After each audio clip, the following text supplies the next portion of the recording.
Anti-epileptic drugs, new and old, rational use. First of all, I want to thank Dr. Rawat sir, Dr. Sadhvi sir, and Dr. Dinesh for giving me this opportunity. Uh, so this is a very important topic, learning about the drugs. So my aim of this talk will be to learn about new AEDs. Is there a need for new and better AEDs? The position of older AEDs, are they now outdated? And to learn about their indication in various epilepsy and epilepsy syndromes, how best we can match them, choose and titrate. In 2017, ILE has revised their guidelines of classification and definitions about seizure types, and epilepsy syndrome. We had to uh, classify them according to their semiology into focal, generalized, and unknown onset. At the same time, ILE have emphasized to know about the etiology and comorbidity. This is the first step. If we don't identify the seizure properly, we cannot choose the drug properly. So this classification system we have to learn and use in our OPDs. Due to time constraint, I won't be talking about this today. So anti-epileptic drugs are basically anti-seizure drugs because they don't prevent the development of epilepsy, natural as well as acquired causes, head injury, post-encephalitis. They just treat symptomatically, decrease the frequency and severity of seizures, and prevent the seizures, not the underlying epileptic conditions. The goal is to maximize quality of life by minimizing seizures and to decrease the adverse drug effect. We know epilepsy is caused by the imbalance between excitation and inhibition at the synapse of the neurons.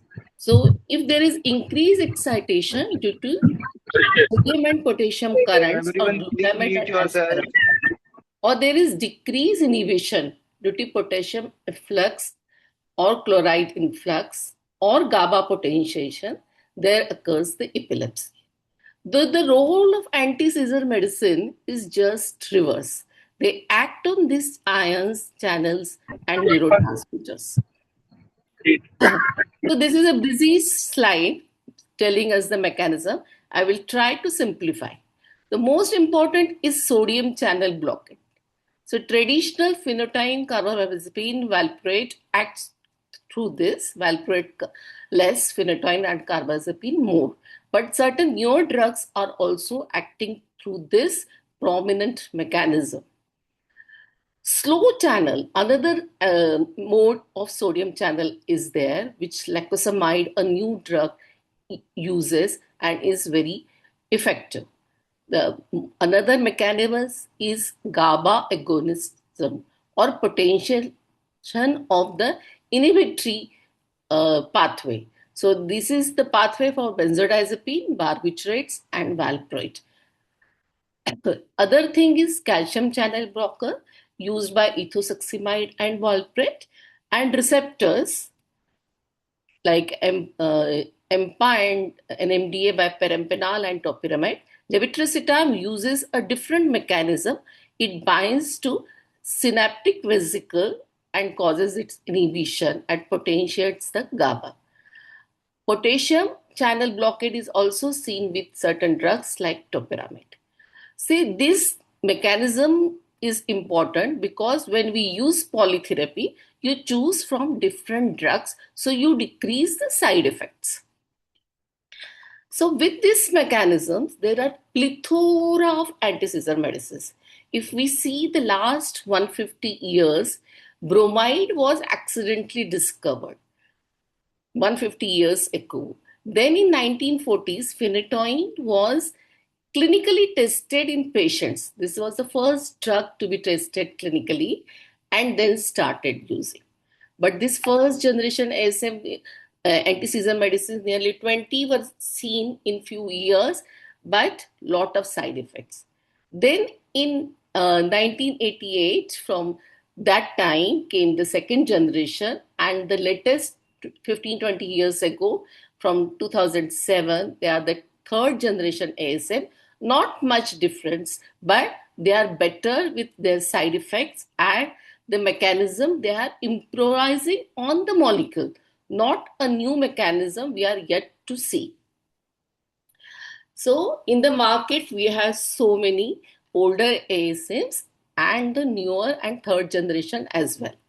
And still, after so many years, phenytoin, phenobarbital, carbazepine, valproate, benzodiazepine, and ethosuximide are used regularly by us. So when these new molecules come, the main question is they are marketed with the different mechanisms, different side effects. The question is, does their mode of action predict the clinical efficacy? Does the potential side effects are told by these drugs? Can we predict it? Can we, are there less interaction with other medication? And does it help to identify individuals who will be likely to benefit? And are they cost effective? These are the natural questions which we want to know from the newer drugs. But for that, we need studies. And in anti-epileptic drugs, and specifically in children, there is no double-blinded head-to-head long-term studies. All the studies are small, few months and week with placebo or used as an adjuvant. So this is a very interesting thing. That's why to predict which is better is difficult to tell, and there is no standard guideline. No, this is the only drug. They will give choices, and all the guidelines differ. So there is a long-term trial in this history that is the standard at new anti-epileptic drug, which throws the light. And today I'm going to just tell you the salient facts. It is done in UK for many years, from 1999 to 2004, first trial, and second from 2013, and it's still going. It was not double blinded. As I say, it's difficult to double blind the children. It was a pragmatic trial comparing standard versus new AEDs around 60 or more than 60 centers in the UK. So, what did they do? Let's see. In first trial, there were two arms, focal and generalized. So, in focal epilepsy, they tested carbamazepine with the at that time newer drugs, that is lamotrigine, topiramate, gabapentin, and oxcarbazepine. And they tested two things: time to 12-month remission and time to treatment failure. Means how efficacy wise drug is and how adverse reactions are there to hinder it. So what they found is very interesting. What they found, carbazepine is more efficacious, but lamotrigine was more effective due to its superior tolerability, not superior seizure control. Yet a drug has to overcome carbamazepine in efficacy. Okay, and in general epilepsy, in what they found, ki valproate, lamotrigine, and topiramate. Again, two arms. Ki what is the efficacy and treatment failure? They found that valproate is superior. No drug can. Well, it's difficult to match the efficacy, but lamotrigine was more tolerable. So that's what the change came in guidelines. But still, the new drug, the wonder drug, levetiracetam specifically came. So in second phase, they tried winner of first lamotrigine versus levetiracetam and zonazepam in focal epilepsy. And they found lamotrigine is better, but again, levetiracetam is neck to neck to it and better to use. But efficacy wise, you can see uh, the red line, it's below the lamotrigine. Again, valproate and levetiracetam were tested. Valproate was better than levetiracetam, but levetiracetam was better to use. So, not only efficacy, safety and tolerability are the decisive factors We have to see the cognitive effects. We have to see the drug interaction. We have to see whether therapeutic drug monitoring is required or no. So the guidelines changed that lamotrigine and levetiracetam now were the first line for most seizure types. Carbamazepine moved to second line for focal seizure, and valproate were restricted in females but otherwise not, and phenobarbital was reserved for neonatal seizures. There were many trials. I'm not going to name them. There are many studies. Each tried to supersede carbamazepine or each other. And what done for on that basis we have to treat the patient is levetiracetam and zonisamide eslicarbazepine, the newer drug, the second generation, third generation, and lacosamide are as efficacious as carbamazepine for focal epilepsy. There is no evidence to support any drug to be as efficacious as valproate for generalized and unclassified epilepsy. This we have to take with a pinch of salt. With so much teratogenicity and so much side effect, still valproate is supreme. So we have to balance the things. New drugs like cannabidiol oil has been approved for Dravet and LGS, and fenfluramine for Dravet, and new drugs like Sinovate and everolimus also has come. But it doesn't mean that these drugs have no side effects. It's a myth, or they don't have effect any drug interaction. Siripentol and cannabidiol can elevate the plasma concentration of active metabolite of cloba, and few other drugs can reduce the plasma concentration of hormonal contraceptives. And teratogenetic risk is yet to decide because the studies have yet not come. So let's look at the pharmacokinetic properties. So whenever the drug levels increase, there is toxicity. Whenever it decreases, the seizure occurs. So that is the main point of the drug interaction. And they act through affecting the clearance or displacement for the protein binding, or they affect the absorption. I will talk about the clearance only. So this enzyme induction, the clearance is done by liver, three enzymes, epoxide hydrolase, UGT, and CYP450, the notorious one, and definitely kidney, which eliminates many drugs. So enzyme indication occurs by many mechanisms in case of phenytoin, phenobarbital, or carbamazepine. These are the main enzyme induction, the first generation anti-epileptics. Because of that, they become notorious. But newer drugs also induce this substrate and enzyme like flebamet, oxcarbazepine, topamac, perampanel. So you have to be cautious about it. Once the enzyme is induced, the drug levels decrease of OCPs, antidepressant, anti-cancer, HIV drugs, etc. drugs, the other AADs, and so the seizures can occur. Especially, we had to be cautious in rifampicin use. The inhibition is done by valproate. So that's what we know, and we have been learning since years. But now a few new drugs also, including Breva, can cause the enzyme inhibitor. So we have to be cautious while using the AADs, inhibitors, and inducers to look for the side effects. Certain drugs don't affect, like gabapentin, lamotrigine, tigabalin, levetiracetam, and they are safe when the liver is damaged or we are using some liver toxic drugs. It's better choice is this drug, so we are not exposed to some other surprises.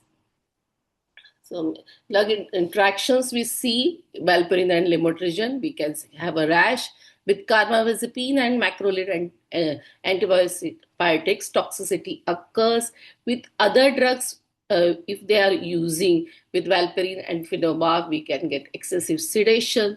Carbamazepine and other AIDs will cause breakthrough seizures, and Topamac and Valparin is known to cause encephalopathy because the risk of hyperammonia. So we had to monitor them well. So at last, after this pharma class, what we had to remember in our clinic, not the generation, first generation, second generation, third generation. What we had to remember, what seizure is treated best. So there are some drugs which are very broad, which are used in all seizures, like valproate, benzodiazepine, lamotrigine, topamac, felbamate, zonisamide, levetiracetam. And some are used in all except absence. That is phenobarbital, we cannot use in absence seizure. Some are very narrow, like ethosuximide, that is used in only absence only. In focal seizures, usually sodium channel blockers, carbamazepine, phenytoin, oxcarbazepine, vigabatrin, gabapentin, tigabatrin, pregabalin, eslicazole, lacosamide, reticapin, perampanel are used plus the broad spectrum one. They can be used in partial or focal seizures also. In special circumstances, we use special drugs like vigabatrin in West syndrome. So this chart we had to remember and we had to use in our clinics. So now look at the cases and learn our theory. So this case number one, this 7-year boy came to ER. He had initially left arm and left face abnormal movement, which spread all over, and he had a loss of consciousness. There was similar history 1 year ago. He was a second child, preterm delivery, NICU graduate, normal development, but slow learner, no deficit. MRI was showing PVL and EEG was abnormal. So we know this is a remote structural epilepsy, focal tonic-clonic. So what drug to choose? So as per NICE guidelines, we can choose among these six. They had told it is lamotrigine or levetiracetam in their guidelines as per their SANARD studies, but carbamazepine, oxcarbazepine, zonisamide, and lacosamide also effective. And second add-on can be these six drugs and topamac. Did have interestingly not told about cloba because probably they don't have the required studies to approve them, but in US and other things, we use cloba at adjuvant. So, and third add-on is another six drugs. So what we had to remember, mostly all the drugs can be used in focal to bilateral tonic-clonic, but we had to be very sure that it is not generalized genetic seizure which can have myoclonic or abscess.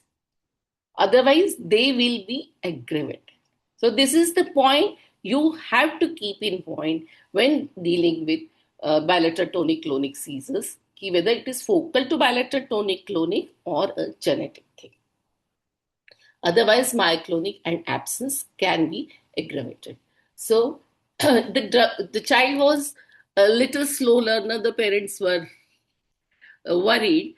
But see, certain drugs like phenobarbital and topamac have a cognitive effects. Otherwise, gabapentin, lacosamide, lamotrigine, levetiracetam, etc., don't have anything. And phenytoin, valproate, and carbamazepine has some which is tolerable. So now we come to our case 2. So he is the case which I was talking. He was a generalized epilepsy. 13-year boy brought to ER from school, had a sudden fall in prayer with his classic GTCS. No such episode, but his aunt was having history of recurrent seizures, normal birth history, developmental history, and MRI was normal, but EEG was abnormal. So the anti-seizure medication, so which is used in GTCS. So sodium valproate, levetiracetam, and lamotrigine. He was a boy, so we started sodium valproate. There is a list of adjuvant therapy, Levitra, perampanel, etc.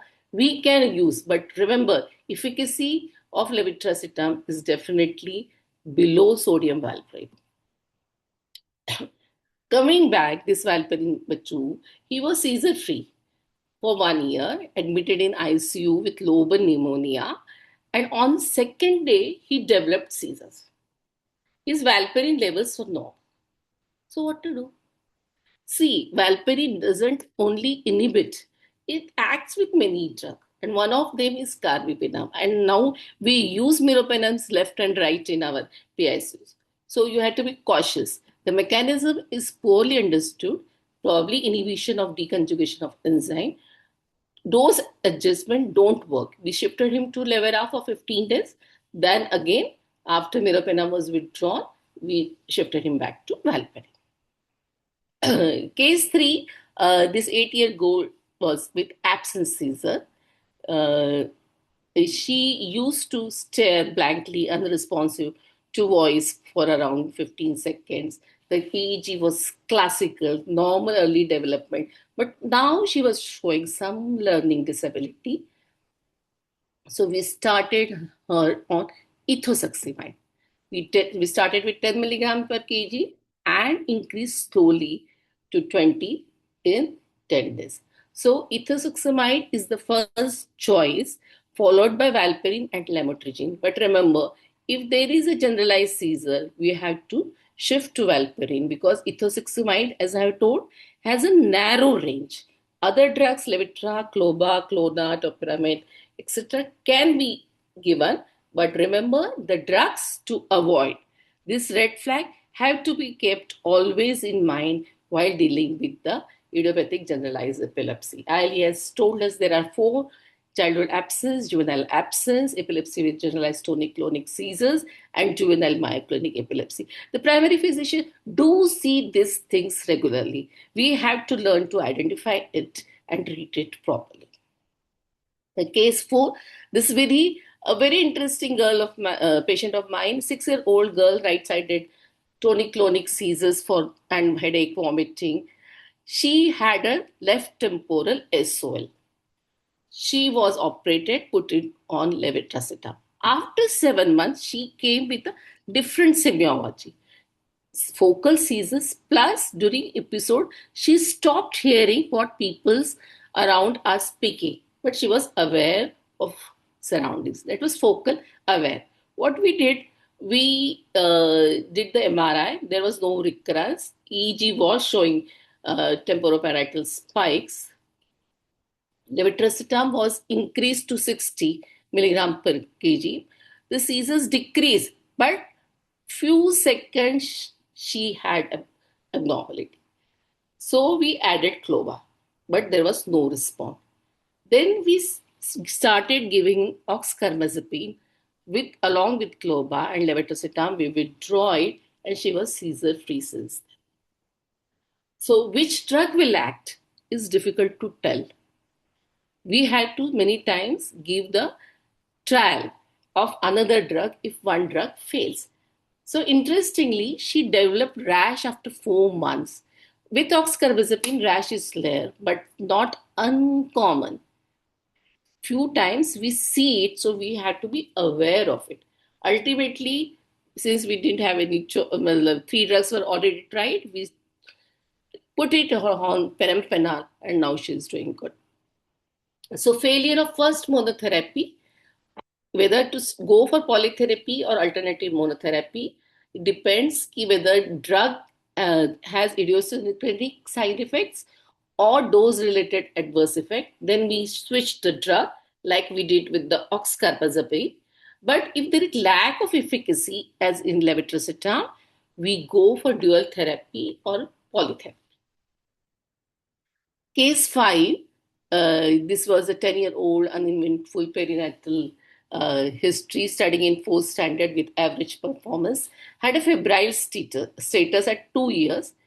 Then, after 6 years, at 8 years of age, she had different type of semiology of seizures that were complex partial seizures or focal seizures with impaired awareness. She used to become blank, automation were there, and there was a aura with initial vague discomfort in stomach and nausea. EG was showing left anterior uh, temporal focal IDs. CT was normal. We started on oxcarbazepine, step third. Levetiracetam was added. Still, the seizure frequency persisted 1 or 2 per 2 months. We did it MRI and we found she was having mesial temporal lobe sclerosis. She went to Mumbai and got operated when she didn't respond for whole 1 year. So remember, sometimes surgery is also alternative. So look out for the valued indications for surgery when the epilepsy becomes refractory. The case 6, the 2-year-old girl who was recently diagnosed with autism, presented with two ephemeral seizures. She was given levetiracetam, become very violent. Levetiracetam was stopped, behavior gradually got better, seizure controlled on Valparin. So you have to think about comorbidities also and side effects of the drug also. Levetiracetam is known to cause behavioral distresses. Some syndrome-specific ASM, we don't see so much. LGS, Dravet, tuberous sclerosis complex West syndrome. Now, few new drugs, cannabidiol, phlebamide, rufinamide, uh, everolimus, uh, is available and indicated for this syndrome. So we have to guide the patient properly when the syndrome is diagnosed. Uh, the few drugs, I will just rush through it. I think I have got time. Which 4 drugs, new drugs, which we are using, which is available. That is the brivaceta. It is a 20 times higher affinity than levetiracetam, more selective binding, and less side effects. Focal seizures and adjuvant and monotherapy, it's good, but we are using off-label generalized seizures also. IV formulation is also available.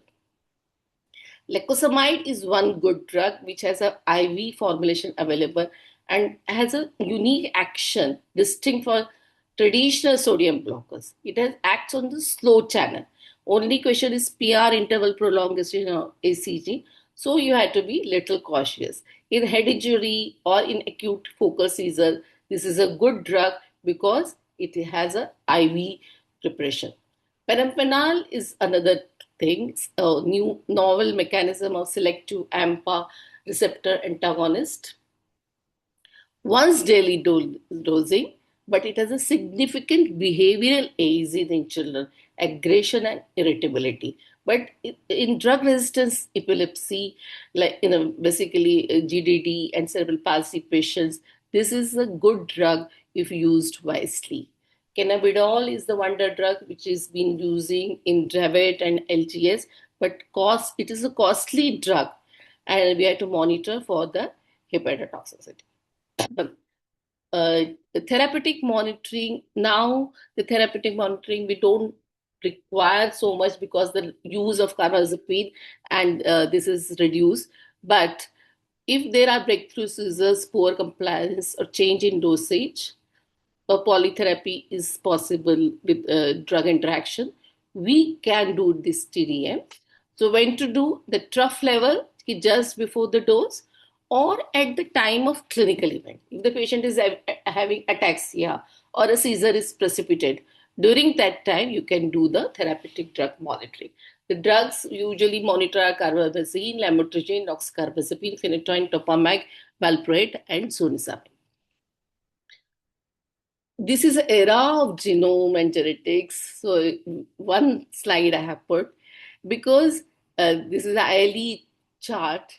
There's so many genes are coming and so many genes are yet to be diagnosed and it will be going on. So what it helps in selection of ASM is the precision medicine. If you know a specific gene, you choose the say and antiepileptic useful to it. Like in case in Q-related epilepsy, you use carbazepine. Especially in children, in neonates, you use these drugs if you have got a you are suspecting KCNQ-related epilepsy or a positive report.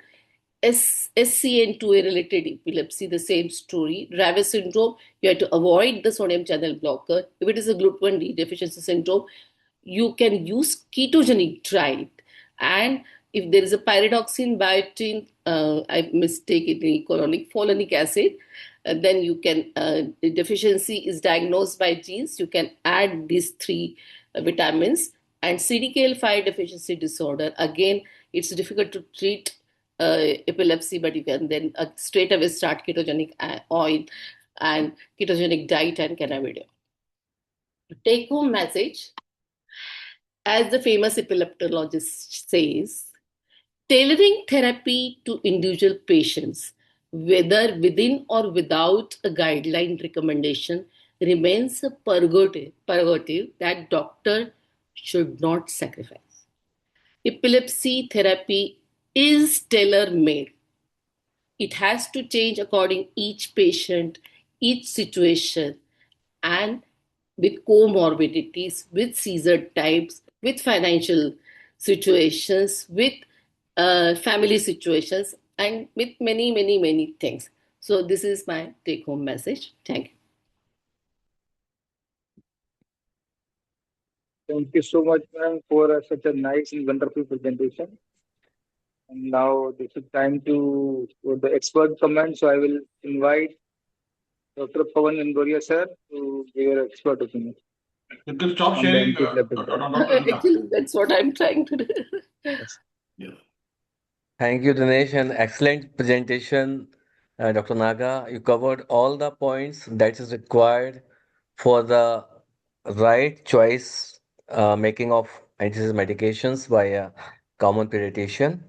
And still, I want to add some few points.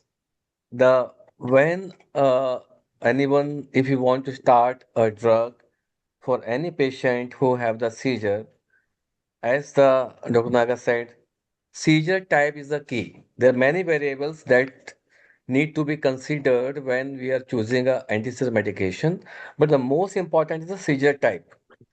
If you see find any focality like it is the right head deviation or eye deviation or some focal movements of the limbs, then it is most likely a focal seizure and choose the your drugs as per the recommendations. Second thing, whatever drug you are choosing, you start the treatment in the lowest possible therapeutic dose and then titrate the dose as per the response and tolerance of the patient because many a time we saw the book and we start somewhere in between like suppose a drug is written as 20 to 40 milligram per kg like ethosuximide, so we can go up to 40 but sometimes we choose 20 rather than choose 10 and then go to 15 and 20 like in uh, any drug like levetiracetam, the minimum dose is 20 milligram per kg and the max is 60 milligram per kg. So rather than choosing a 40, start from 20 to 25 and then see the response.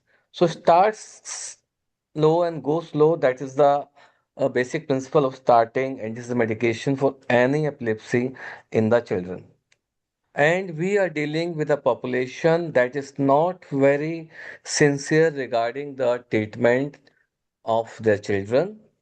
And all these drugs, even the safer drugs like levetiracetam, may have side effects.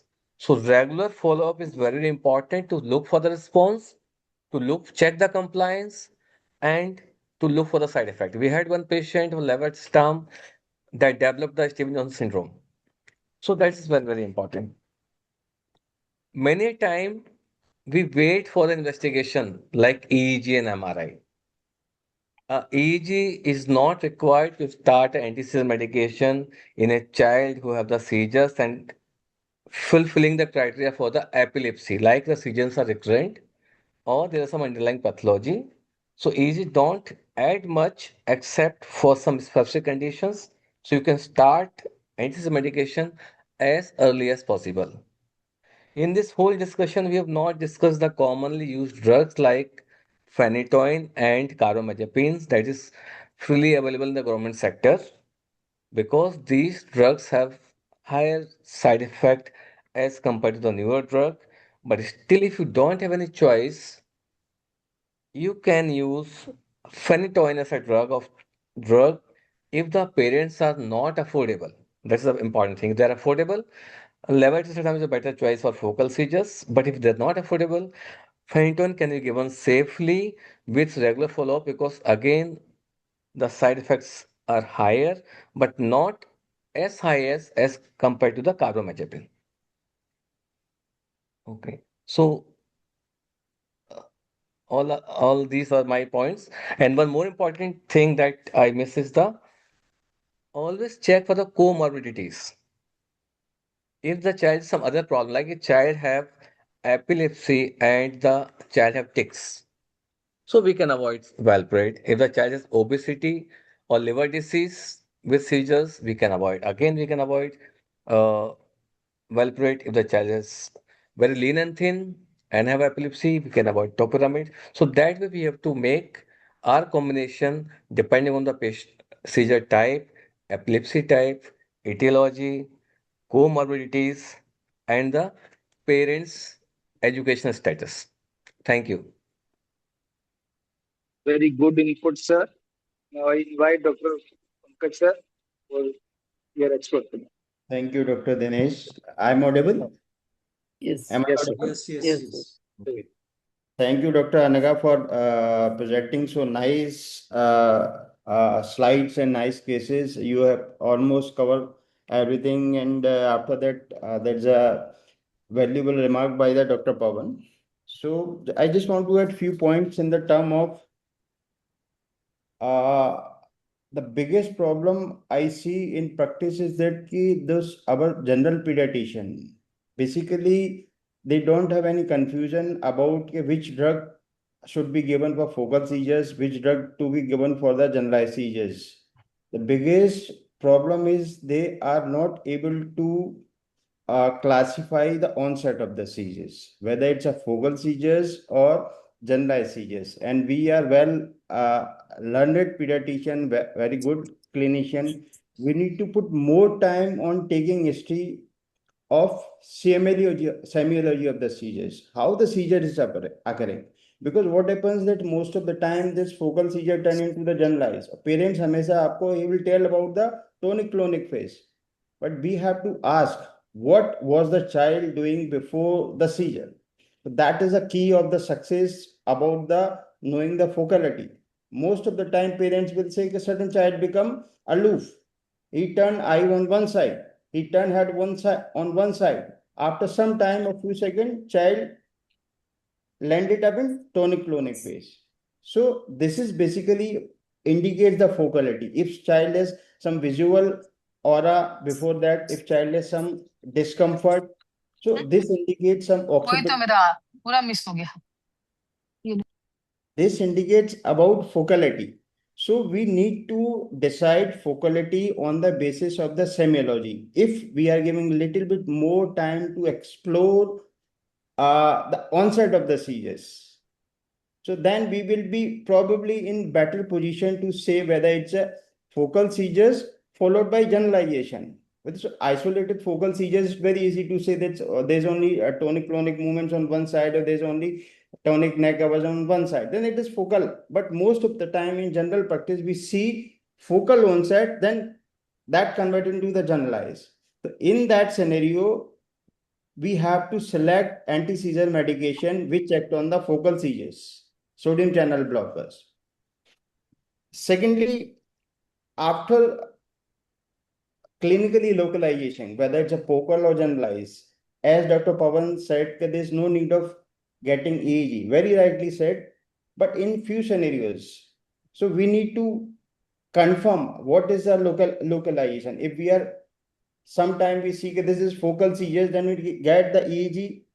EEG shows the generalized pattern. And many times patients come to us with generalized seizures, but EEG shows focality. So localization is also necessary to start anti-seizure medication. Focal seizures, if child is having clinically, then we can start drugs which act on focal seizure, that is sodium channel blockers. Madam is already told. If child is having generalized seizures, at the first instance, we can start anti-seizure medication which act on generalized seizures like valproate. And one more thing, that drugs in vivo and in vitro defects are unpredictable. The drugs which is acting, how it is acting in lab and how it is acting in the body is different. That is the reason nobody can predict which drug act in which epilepsy more efficaciously. And that's one more point that Madam told that for focal seizures lamotrigine. Lamotrigine is a good drug for add-on therapies, and the problem with the lamotrigine is the one basic problem is onset of action. It takes too long time to respond. May takes few weeks, 4 to 6 weeks to act completely for the anti-seizure medication, anti-seizure effect. So patient will not give this time for control of the seizures. So that's why it is preferred as an add-on therapy, not as a single solitary drug for focal epilepsy. So I will butt in. yeah.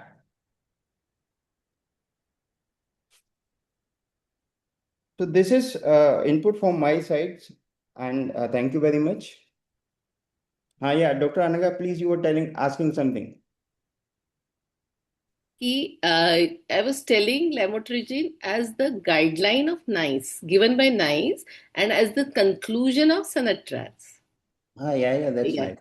Because we don't use lamotrigine because the side effects seen. But what the study says, that was I was putting. That's right. That's right.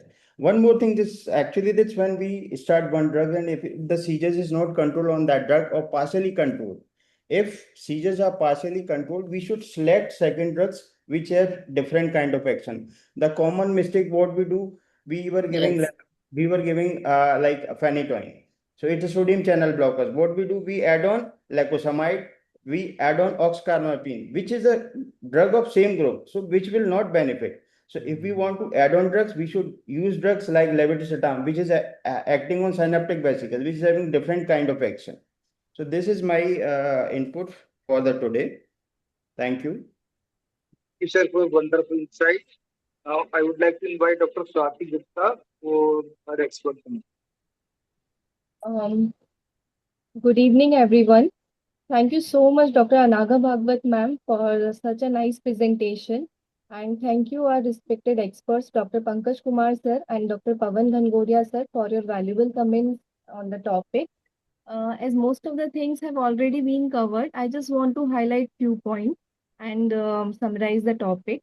As ma'am has rightly said that the newer antiepileptic drugs like second and third generation, in terms of efficacy, they are not superior as compared to the first generation anti-seizure medication. And that's why most of the newer anti-seizure medication have been tested as add-on therapy in drug-resistant epilepsy. And there are few exceptions like oxcarbazepine can be used as monotherapy in focal epilepsies, and levetiracetam can also be used, but mostly they can be used as add-on or in conjunction with the older or first generation anti-seizure medication. There are a few combinations which act in synergistic way, like valperin can be combined with lamotrigine to have the better efficacy. Valperin can be combined with topiramate along with clobazam in case of the drug resistant or the difficult to treat epilepsies. Oxcarb can be combined with topiramate, can be combined with cloba, as well as zonisamide can be combined with cloba in case of drug resistant epilepsies. So there are these are the few combinations, but in the similar way, these newer anti-seizure medications can be combined with the first generation anti-seizure medication to have the optimum benefit. But the main thing to look into these patients is for the side effect, definitely. And the more important thing is these newer anti-seizure medications have better tolerability and pharmacokinetic profile. That's why they are more in use now and have less interactions. And last point, I just want to point out that there are certain anti-seizure medication which should be used with caution in certain type of seizures. Like lamotrigine is contraindicated in myoclonic seizure as it can aggravate the myoclonic seizure. In similar ways, all the mostly sodium channel blockers like the phenytoin, oxcarbazepine, vigabatrin, carbamazepine, they should not be used in the absence seizure and the myoclonic seizure as they can aggravate. And the last but not the least, carbamazepine and oxcarbazepine, as we all know that these are the very good drugs for the focal epilepsy. But in the most common focal epilepsy, that is benign Rolandic epilepsy of the childhood and the Pennatopolis syndrome, sometimes they can induce the non-convulsive status as well as they can lead to features of some atypical evolutions. So these drugs are very good, but they should be used in caution in certain kind of cases. That's all from my side. Thank you so much. Thank you, Dr. Swati. There'll be Dr. one Dinesh, you question chat permit, I box. want to make a quick comment on this Yes, lamotrigine. sure, sure, sure. Thank you. Okay, so lamotrigine, as Dr. Swati said, can be combined with the valproate. And I am much afraid of using this drug nowadays because I used this drug in the 8 patient in the last 1.5 year, and 6 developed rashes. Right. And the chance of getting rash is more if you add this drug with the valproate. It is more efficacious with the valproate, but even the risk also increases exponentially. So in the younger children, try to avoid lamotrigine. That is, I want to say. If there is no other choice, then you can access the add-on drug. And second comment is about the when to give second line drug, when to use the second line drugs. So what I see, the most common cause of failure of first line drug in our state or in our setup is the poor compliance.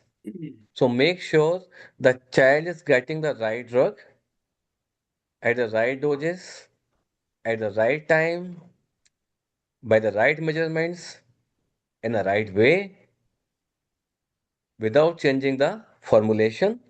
Then we can say, okay, the first line drug is not working. Only then we should change the drug to the use the second line drug. Thank you. If I would like to add one point, if sir permit. Sure, sure. Yeah, actually, this concern of the lamotrigine is very right, as raised by the Dr. Pawan. But problem with the lamotrigine is that it should be started in very low dose whenever we are giving with the valproate. Normally, we start with 0.3 milligram per kg per day, and we should be increased with greatly, very gradually. Initially, we start alternate day, then every day. When we give it with valproate, the doses should be in very low, and and then when we increase the doses, and that time period will be more. So in this, if we increase the dose in this way, if we use lamotrigine in this way, probably we will have low chances of developing adverse reaction with the lamotrigine. That is my experience with the lamotrigine, and I am using very frequently. Right. Sir, Last comment, can I expert. put it? Can I put one more comment? Yes, yes, sure. Last comment, just one more. Yeah, I agree with Dr. Pankaj. It has to be added very slowly, and I agree with Dr. Pawan that there are many side effects. But I want to take the forum one message, everybody who is attending: use the drug which you are comfortable, which you know thoroughly. So that is the tailor-made treatment for each patient. Don't use a drug which you have not used frequently. Thank you. तो question से एक दो question chat box में है, तो मैं वो question read करना चाहूंगा, एक्सपर्ट्स और स्पीकर जो भी आंसर करना चाहें. Do we order whole genome sequence for evaluation of mutation in epileptic patients? कौन जवाब दे सर, बताएं आप. कोई भी ले सकता है. Okay. You can take. Do you require whole genome sequencing before starting AEDs? So we don't require at all genetic studies before starting anti-seizure medication. First of all, as I told, that we should identify the type of the seizures, whether it's a focal or generalized. Then we should identify the epilepsy. If you think this epilepsy is coming into the genetic domain, then only we will require the genetic studies. If that epilepsy is not coming in genetic domain, so suppose it is genetic epilepsy. So genetic epilepsy, this we should go for the it's not whole genome sequencing, it is a exome sequencing. Basically, genome sequencing, it is done on that's in labs who are working on that research level. So it is not advisable, but whole exome sequencing will be requiring in cases where we are suspecting genetic epilepsy. not the general epilepsies. That too in a specific cases. If Dr. Pawan The want to, question, Okay. एक और So, question की yeah. sir, So genetic test is a very specific kind of test in the epilepsy. Even in the genetic epilepsies, there is no need for genetic test because most of the primary general epilepsies are the genetic epilepsies. But it is your childhood absence seizures, your juvenile myoclonic epilepsies, all are the genetics. But we don't need any test to do in all these patients. Only epilepsy where we think that a specific treatment can be given and we are suspecting like a Dravet syndrome, or in a case of drug-resistant epilepsy, if the drugs are not working and the MRI is normal or MRI is suggestive of some genetic underlying pathology, only then we do the whole exome sequencing. That's all. Otherwise, in routine practice, we don't need genetic test. the question is that after we start a Velcro or levetiracetam in GTCS, which is the best drug to add on GTCS, and which is the most suitable drug to use in focal seizure of carbamazepine or carbamazepine. Andra, you can take the question, please. Okay, so the one part is for GTCS after valproate or levetiracetam, which are the best drugs to add on. So the drugs, if you are sure what is the again we have to see in GTCS whether it is a genetic one, it is a pure GTCS, or it has got a focality.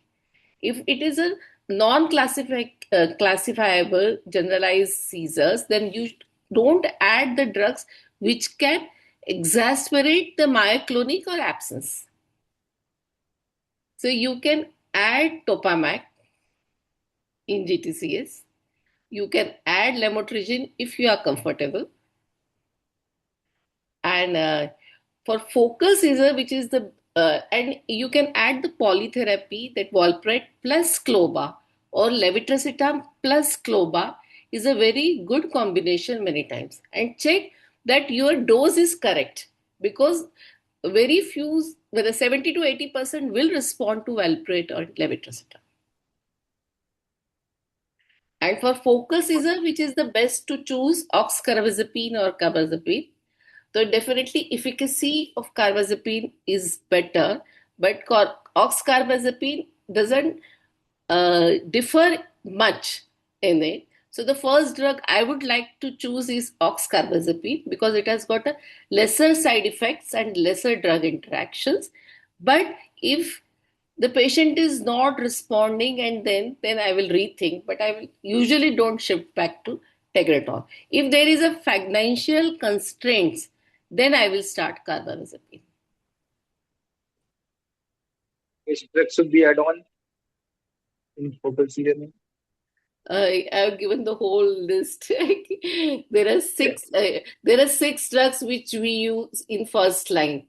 That is zonisamide, lamotrigine, levetiracetam, and I forgot, and two more. That is Topamac also. And then you add the other drugs which you are not using. If you are added levetiracetam, you can add Cloba, you can add zonisamide, you can add lamotrigine. And Topamac is second add-on. And Last all the question. drugs which can be used in focal seizures, newer drug perampanel can be also used. So it depends on patient to patient. It's just arbitrary. You just give the choice of six drugs. before going this, adding this, I just want to say that again, we should always revisit our the diagnosis. We should always check for the compliance. We should always check for the doses that is advisable. Yes, agree. I also want to comment something. Dinesh, can I Sir, comment? sir. Sure. So, from the general pediatrician point of view, we have listened the view of the renowned pediatric neurologist. But I do agree with the Pawan and Dr. Pal. Or we are seeing nowadays is that this is nowadays a fashion that 2 and 3 anti-epileptic drugs have been given and is being given to the patients who can be treated with single medicine, and the compliance is the biggest issue. Why what I experience in my clinical practice. I think Dr. Pawan, Dr. Bhagwat, Dr. Pal, and all the pediatric neurologists do agree with me. So we should be very basic whenever we are treating with the case of the epilepsy, and compliance of the medicine. And if it is possible, we have to treat the patient with the single medicine if it is treatable. But nowadays, many a times we are seeing the patients are on single or the double or the triple anti-epileptic drugs. Just this is the point which I am trying to raise, this particular point. Thank you. A very good point, but just I want to remind you that after so many drugs and so many research, the incidence of drug refractory epilepsy is same. 20 to 30% won't respond for a single drug. But what we are learning, madam, from the basics of the pediatrics, that And we now should, the ILE also doesn't recommend it more than 2 drugs. Polytherapy of 3 and 4 drugs but as a are out of pediatrician, fashion. but as a pediatrician, from the basic textbooks of the pediatrics, Uh-huh. it has been taught to us that we have to increase the dose serially, we have to go formally, and we have to wait for the half-life. This is the point which I am trying to raise, Yes, yes. and you have already covered all the points. Thanks a lot. Thank you. Dr. Rajesh, I want to make a comment here. Yes, So sure. the principle of starting the anti-seizure medication is start with a single drug always, Definitely. not with the 2 drugs. Always one drug, and that is also in the minimal effective dose. Not we don't want to go that maximum. And then to titrate slowly over few days to reach a midway and then wait for the response. We don't start 2 drugs. Although in some specific group of patients, we can start 2 drugs, but the usual practice is to start only with the one drug. That's a standard practice, even for us. That is the point. And we have to, and as an association and as the member of the association, we should also respect our colleagues' prescription. Many a times we are seeing that somebody has prescribed some particular medicine, and the second pediatrician or the specialists are prescribing the different medicine. So we have to also see whether the patient is responding that with that medicine or not.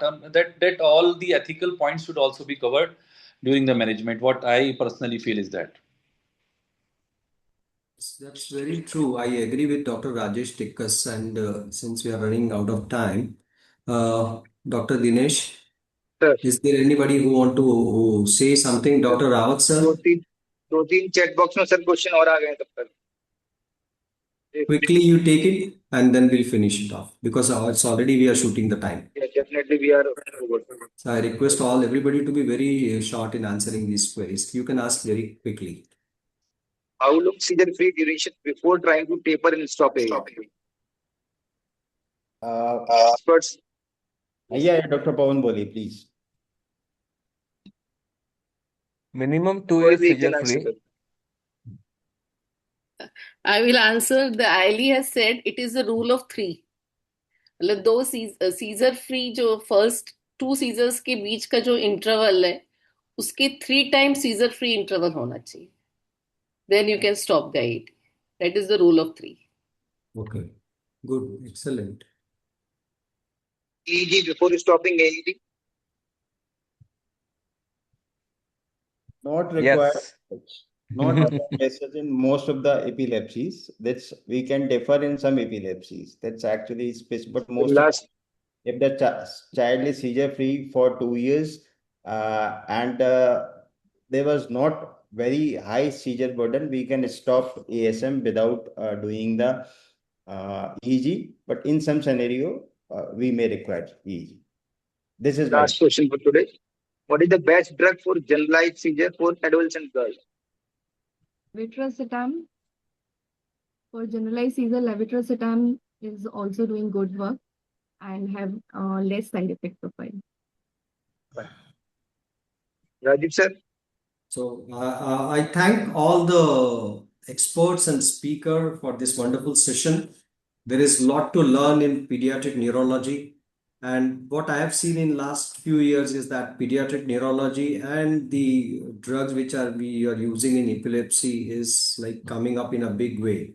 So we have to update ourselves on a very, very regular basis. So thank you for enlightening us, all the experts and speaker. And as usual, our Field Marshal, Dr. Sanjeev Singh Rawat, sir. The one Rawat was there, and then here is our Field Marshal, Dr. Rawat, with his army of people, those who are running this scientific program. Thank you very much for this wonderful session. And I thank all the delegates also for sparing their time to listening all these experts. Thank you. Thank you, Dinesh, for your help. So Thank you very much. Thank you. CIP Thank you, member sir. Rajesh Tikkar sir and all the Rajesh experts. Tikkar sir, yes, And- yes, yes. He's always and there Dr. in the, he's always Yes, there in yes. the And Dr. meetings. M.K. Jain sir and IEP sir. Absolutely. Absolutely. I thank everyone. I am also conveying CIEP that we are doing very good academic activity on the online basis regularly in MPIAP. Thanks a lot. Thank you very much. Thank you. Okay. Thank you. Good night, all. Good Thank you, night. sir. Thank you very much, everybody. Good night. Good Yes, sir. night. See you.